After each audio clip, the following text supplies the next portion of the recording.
a request made by attorney at law Baldeo, who's Guyanese. He comes from Little Guyana in Queens, and he has a burning issue he just wants to share very quickly before I close up the program. Mr. Baldeo, your system, your unmute your mic. Mr. Baldeo. Yeah, now. Am I on? Yeah, now you're on. Good evening. I'm sorry to.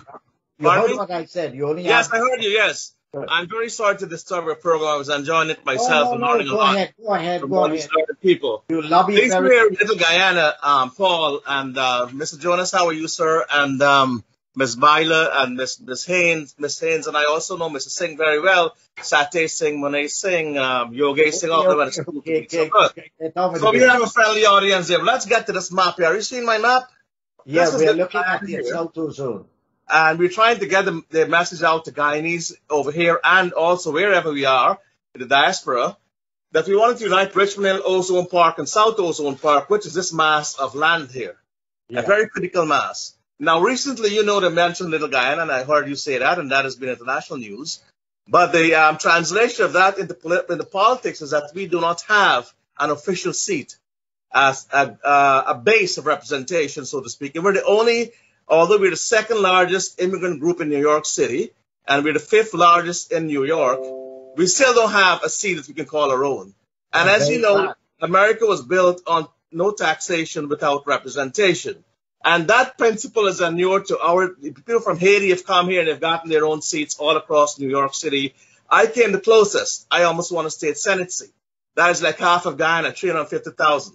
That was like 10 years ago. However, they have since chipped away at that. So what they've done is to create 4 different assembly districts here with this natural borders here as we have.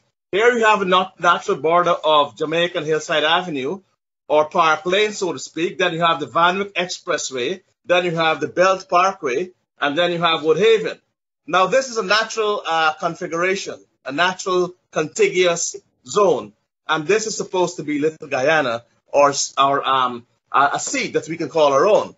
However, you have a WEPRIN, an Assembly District 24, that cut out this piece and takes it all the way to the Nassau Expressway, passing through many white districts. So that has diluted our vote, and we've left with this 20% here. Then there's another district here that was represented by Mike Miller.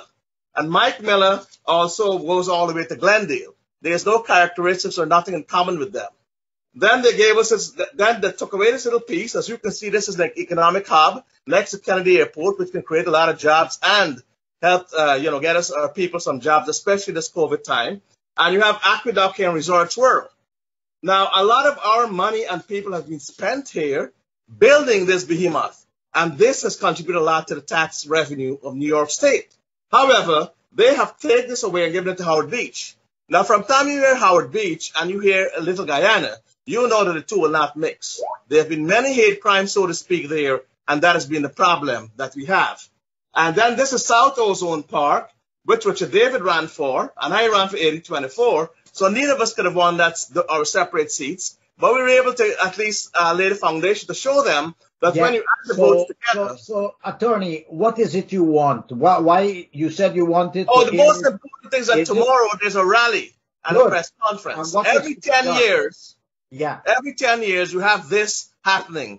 This is the most important political and socio-economic event that happens in America, throughout America. So what can be done? Every 10 years you have the census. What do you want people to do? You have Not you personally. I'm asking your audience to make sure that they come out and register. They come to the rally tomorrow at 10 o'clock, which we have a rally at the Lefferts Library at Queens. That is Lefferts and Liberty. That is just on the Little Guyana sign. They can use that as a backdrop or as an Exhibit A, as we say in the courthouse.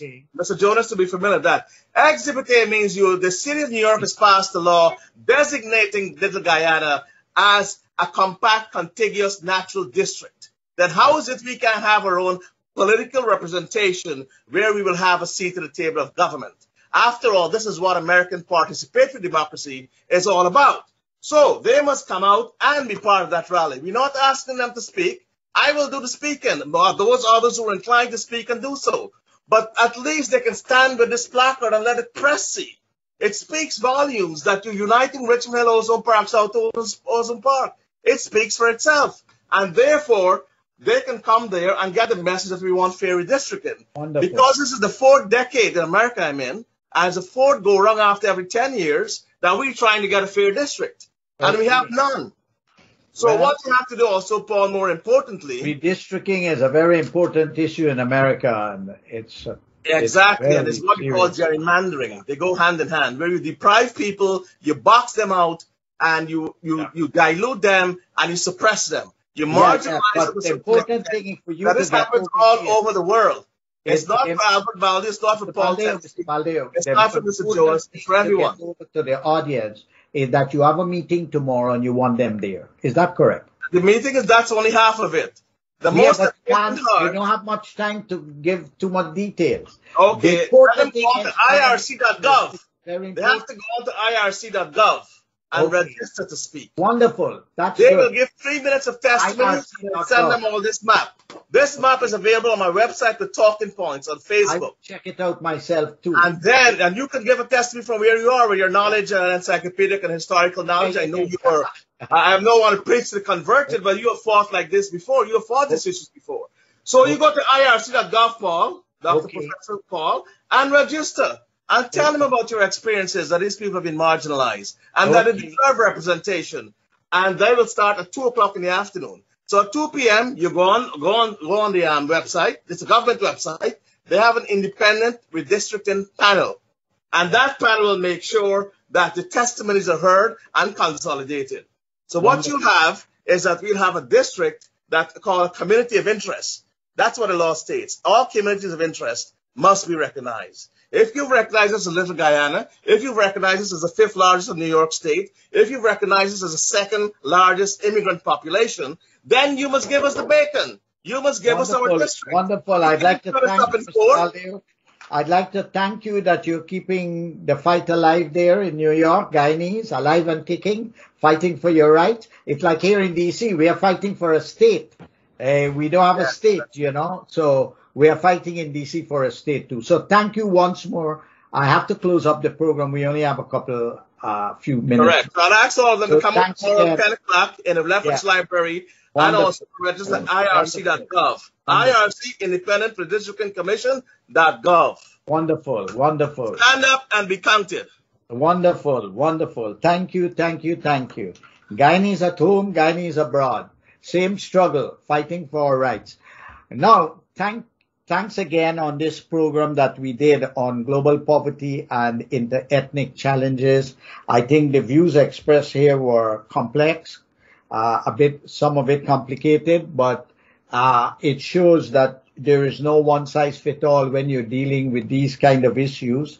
It's a global issue, national issue, and thanks very much for all the inputs that were made.